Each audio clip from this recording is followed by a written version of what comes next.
Hi, construction gurus. I hope you guys are doing okay. Today we are diving into a very interesting topic.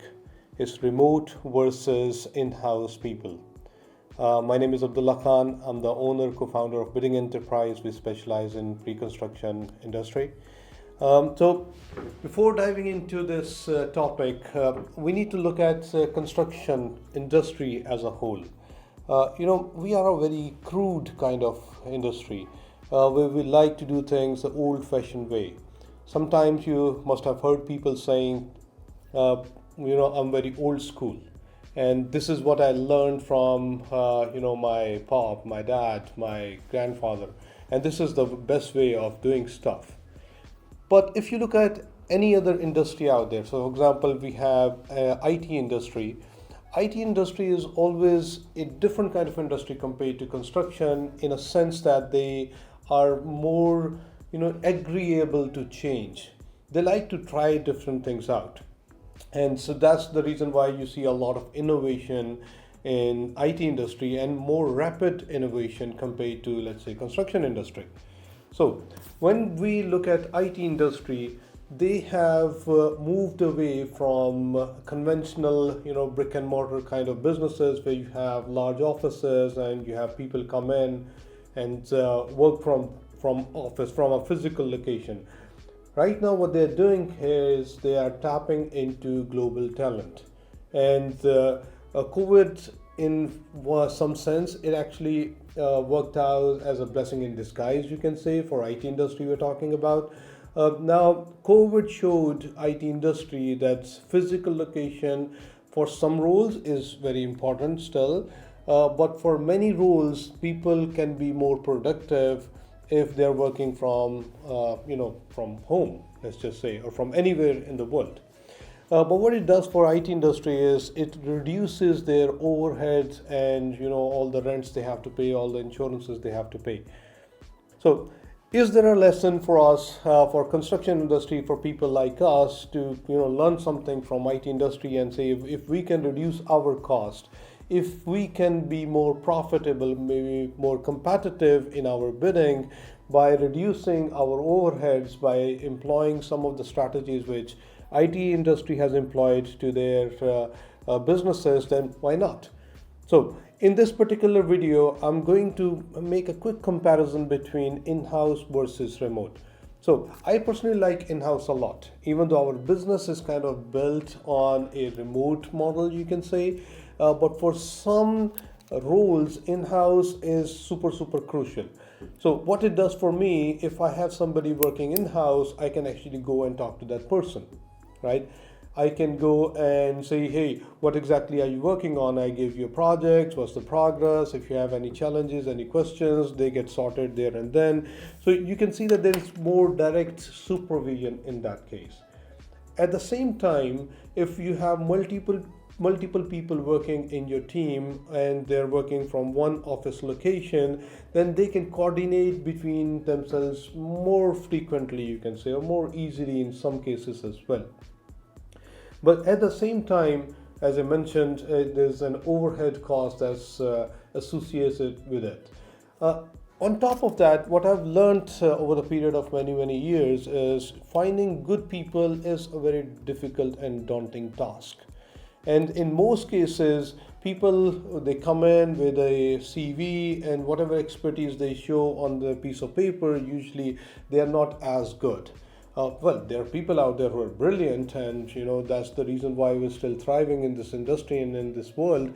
But people usually try to over evaluate themselves. Even if you ask me, I would say that I'm very good at this and this and this and this, but I'm probably good at two things and I'm okay at other things, right? But when I'm putting it on a piece of paper, usually it says otherwise. Okay, so what it does is, when you are looking for, let's say, an estimator, so the usual way is you go out, you go to indeed.com or any other website, and you post an ad, and then you start attracting some candidates, and then you start evaluating how experienced or expert those people are.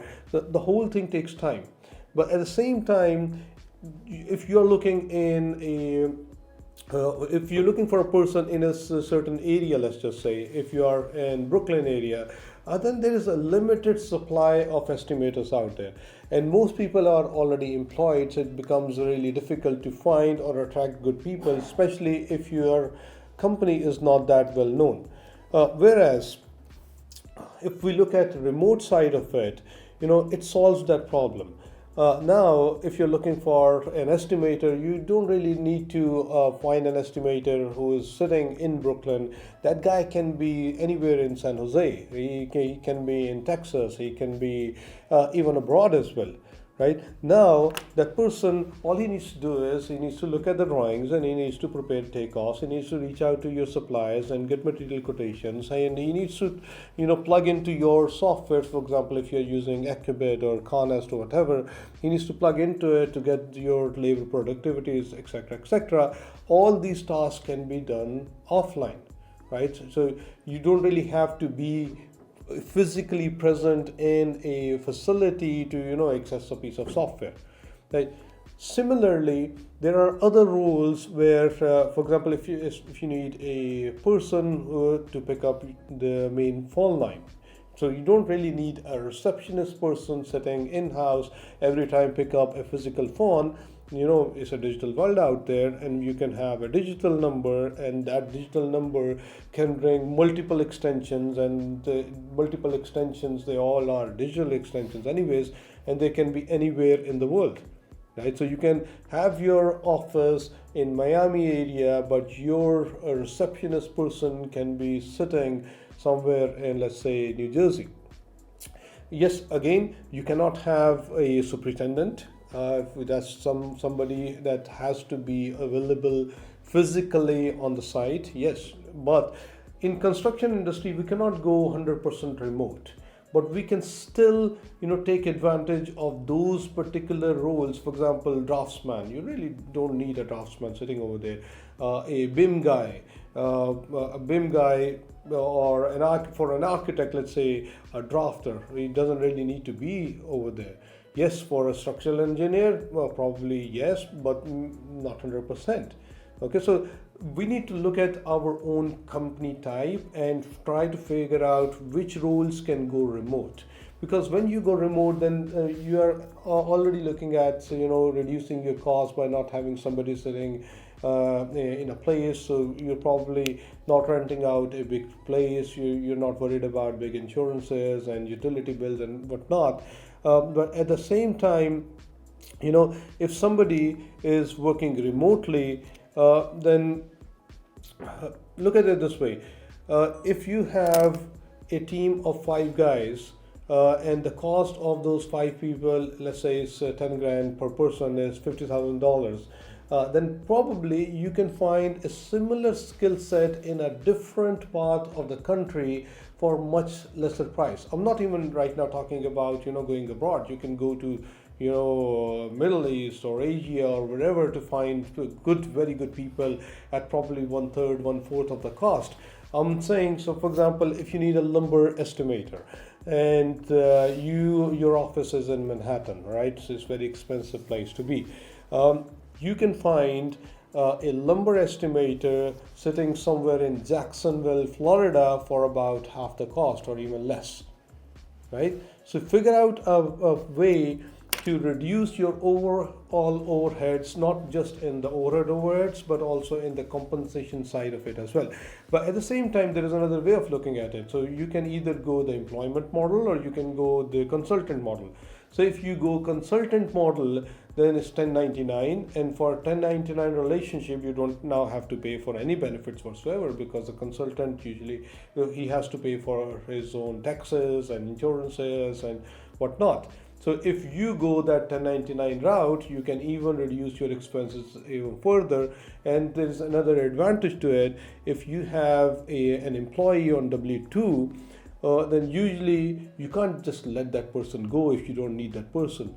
But if it is a consultant model, then if you don't need that consultant, you don't need that consultant. So overall, as a bigger picture, your cost will reduce significantly. And so this is what we need to look at. It. So we are in a business that's not a charity, right? It's for profit. and so whatever cost we can save, it can make your business more competitive. At the same time, it can make you a lot more money as well. So what we have learned so far is there are cost savings in going remote. You are probably not in a position, or industry in itself, you can say construction industry is not in a position to go 100% remote, but we need to tap into those cost savings. At the same time, now your talent is not, confined in a place, so you can go to different states or go abroad. So it's a global village these days. So we need to tap into that talent that's sitting somewhere that we don't have access to if we go 100% physical.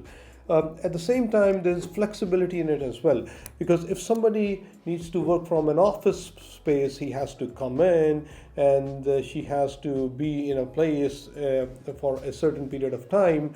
Whereas if you go remote, let's say in case of an estimator, then these are the holiday season. Okay, so during holiday season nobody wants to work, right?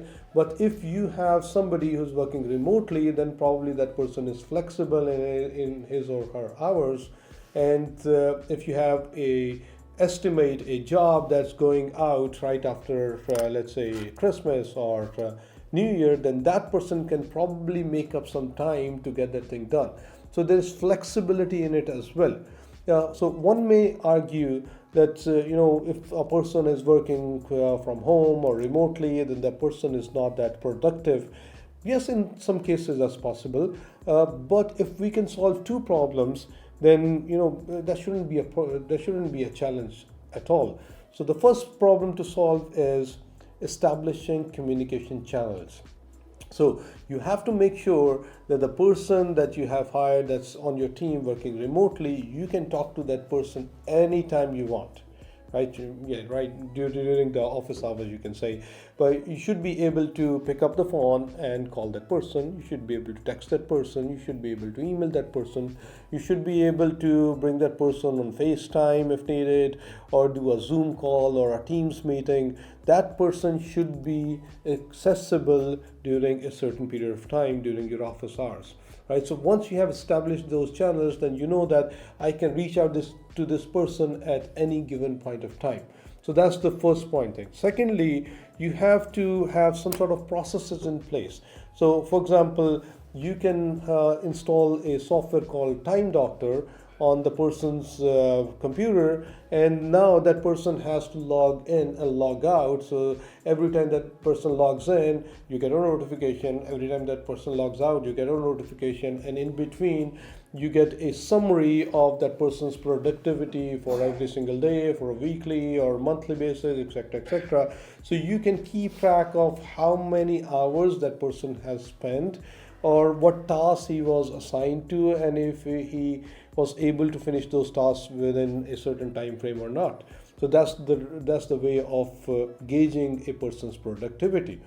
Sometimes people say that, hey, it's kind of intrusion into their privacy and etc., etc.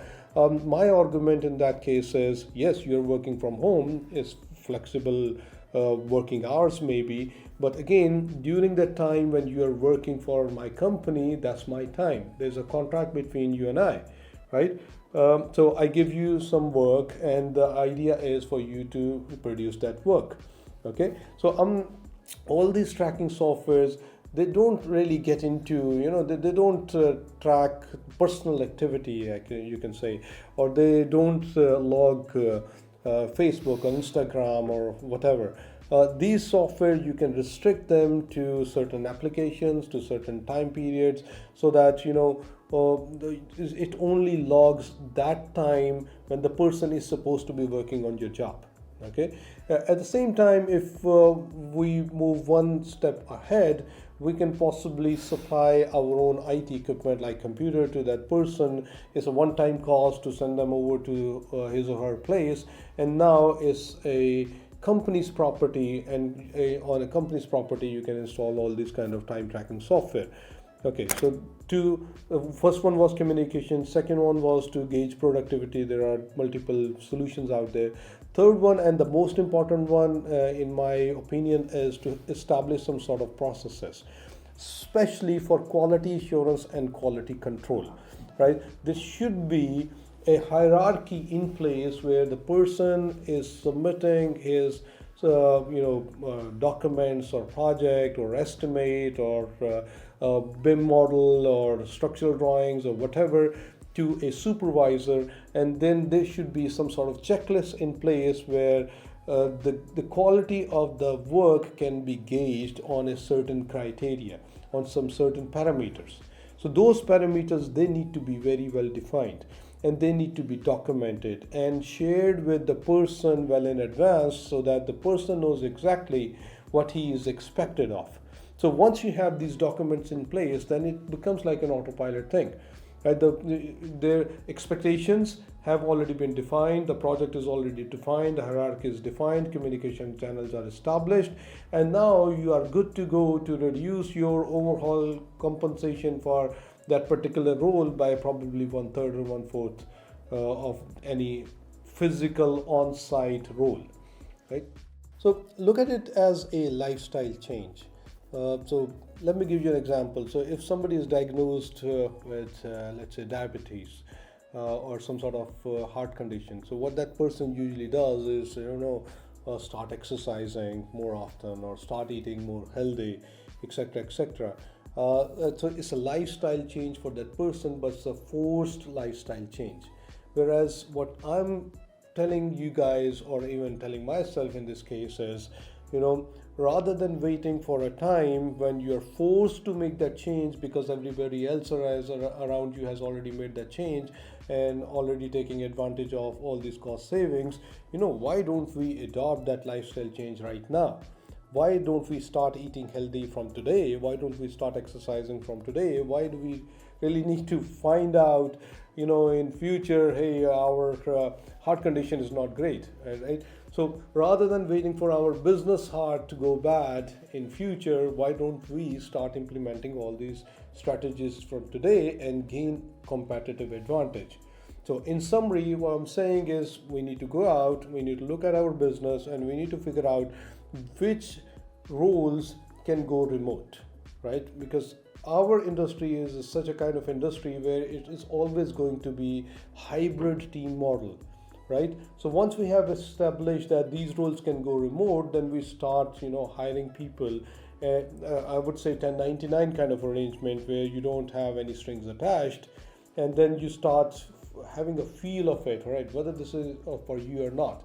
And it's just like for any other relationship. When you start a new relationship, there are always bumps in the road, right? But then once you have smoothened all the communication and all that, then you start to see, the reward in that relationship. It can be peace of mind, it can be, anything. Similarly, when you move from a conventional physical model to a more hybrid model, yes, initially you will have to spend some time on it, you will have to spend some extra energy on it, but once that is established, I can assure you that would be the best move you can make for your business. So let's make 2024 a great year for all of us. If any of you guys is watching this video after 2024, I wish you best of luck. I'm pretty sure that this model is going to be more applicable to our industry in many more years to come. And let's meet again in the next video. Thank you.